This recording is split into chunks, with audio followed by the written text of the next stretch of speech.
Saben, a veces el futuro de la tecnología, como los autos eléctricos, se decide en los lugares más inesperados. Por ejemplo, a 4.000 metros de altura en un salar de Argentina. Hoy vamos a analizar a fondo el proyecto de litio Tres Quebradas.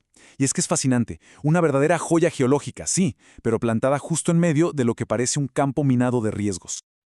Muy bien, vamos a sumergirnos de lleno en esto. Nuestro punto de partida es uno de los entornos más remotos y, la verdad, más extremos del planeta, la Puna Andina. Primero lo primero, entendamos por qué todo el mundo está mirando hacia acá. O sea, ¿qué es exactamente lo que hace que este depósito, el de Tres Quebradas o 3Q como le dicen, sea considerado de clase mundial? Ok, aquí tenemos los datos básicos. Fíjense en quién opera. LIX, que es una subsidiaria del gigante minero chino Zijin. Esto ya nos dice que hay un interés estratégico global muy fuerte. Y miren el producto, carbonato de litio grado batería. Ojo, que no es cualquier litio, es el material de altísima pureza que se necesita sí o sí para la revolución de los vehículos eléctricos. Y este número es la razón principal de todo el alboroto. 786 miligramos por litro. Para que nos hagamos una idea, la mayoría de los proyectos de litio de alta calidad en el mundo, operan con concentraciones que andan entre los 400 y los 600. Así que tener una concentración tan alta de entrada es como empezar una carrera muchísimos metros por delante del resto. Una ventaja brutal. Pero la ventaja no termina ahí, ¿eh? Resulta que esta salmuera tiene niveles bajísimos de contaminantes como el magnesio. En otros salares, separar esas impurezas es un dolor de cabeza, un proceso químico súper complejo y caro. Aquí es como si la naturaleza ya hubiera hecho gran parte del trabajo, y eso, claro, se traduce directamente en menores costos de producción. Entonces, tenemos una geología que es, digamos, perfecta. Pero la geología no lo es todo, ni de cerca. Ahora nos metemos en el terreno económico, un terreno donde la apuesta es gigante y el entorno es increíblemente desafiante. Casi 700 millones de dólares. Eso es lo que se necesita solo para poner en marcha la primera fase. Pensemos que estamos hablando de construir una planta industrial de altísima tecnología en uno de los desiertos más altos del mundo. Esto nos da una idea de la escala monumental de la operación y del capital que está en juego. Pero es justo aquí donde esa geología espectacular paga sus dividendos. Miren el gráfico. La primera barra, el costo operativo o OPEX, es bajísimo. Ahora, compárenla con los precios proyectados. Esa diferencia enorme, ese es el margen de ganancia. Significa que el proyecto podría seguir siendo rentable, incluso si los precios del litio se desploman, lo que le da una resistencia que muy pocos proyectos tienen. El gran pero es este. El proyecto opera en Argentina, un país que, según los mercados, tiene un riesgo país que supera los 740 puntos. ¿Qué significa eso en la práctica? Pues que conseguir financiamiento internacional es mucho más difícil y caro, y además que hay una percepción constante de inestabilidad, tanto económica como política.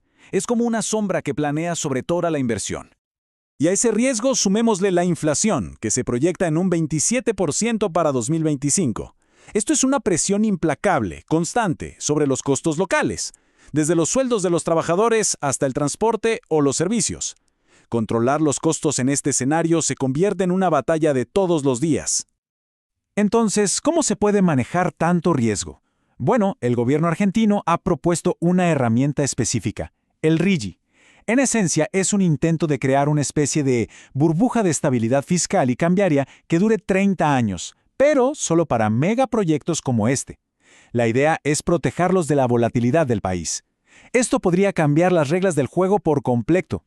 Y por si los desafíos económicos no fueran suficientes, el conflicto más grande, el más complejo del proyecto, no está en los mercados financieros, sino en el propio territorio. Y todo, absolutamente todo, gira en torno a un recurso que allí es incluso más valioso que el litio, el agua. Aquí está el nudo de todo el problema. Resulta que el proyecto está justo dentro de un sitio Ramsar, que es una designación internacional para humedales que son de importancia global. Es como querer construir una fábrica en medio de un parque nacional protegido. Esto pone en un curso de colisión directa la extracción de un mineral clave para la energía verde con la conservación de un ecosistema que es único y muy frágil. Y claro, esto ha creado dos visiones, dos mundos que chocan. Por un lado, la empresa y el gobierno, que hablan de que todos los permisos están en regla, de la creación de cientos de empleos y de una inversión que es muy necesaria. Y por el otro, las comunidades locales y las ONGs, que advierten sobre el riesgo gigantesco para sus fuentes de agua, el daño a un ecosistema del que dependen para vivir y, algo clave, la falta de una consulta ciudadana adecuada. Esta cita lo resume todo. La oposición se centra en la defensa del agua. Es la prioridad número 1. Y cuando denuncian la falta de licencia social, a lo que se refieren es que, más allá de tener los papeles y los permisos legales, el proyecto no tiene la aprobación, no tiene la confianza de la comunidad local. Y sin esa confianza, la operación a largo plazo es siempre muy precaria. Bien, entonces tenemos una joya geológica que está atrapada entre la volatilidad de la economía y un conflicto social muy profundo. La pregunta del millón es, ¿cómo se puede navegar este laberinto de riesgos para, finalmente, desbloquear todo su potencial? Este análisis lo deja clarísimo. A la izquierda, las fortalezas son inmensas, un recurso de clase mundial y costos operativos bajísimos. A la derecha, las amenazas son igual de poderosas. La economía inestable de Argentina y un conflicto socioambiental muy profundo. El éxito del proyecto depende, literalmente, de cuál de estos dos lados de la balanza pese más al final. El camino hacia el éxito, según los expertos, tiene 2 pasos, y son claros y secuenciales. Primero, usar el RIGI como un escudo para protegerse del riesgo económico. Y segundo, que es quizá lo más difícil, dejar de solo mitigar el conflicto y pasar a gestionarlo activamente, para, por fin, ganarse esa famosa licencia social para operar. Uno sin el otro simplemente no es suficiente. Al final, el proyecto Tres Quebradas es como un pequeño universo que refleja toda la transición energética. Nos obliga a enfrentarnos a una pregunta fundamental. En esta carrera global por la energía limpia, ¿puede una geología excepcional superar una geografía llena de riesgos? La respuesta a esa pregunta definirá el futuro de muchos recursos críticos en todo el planeta.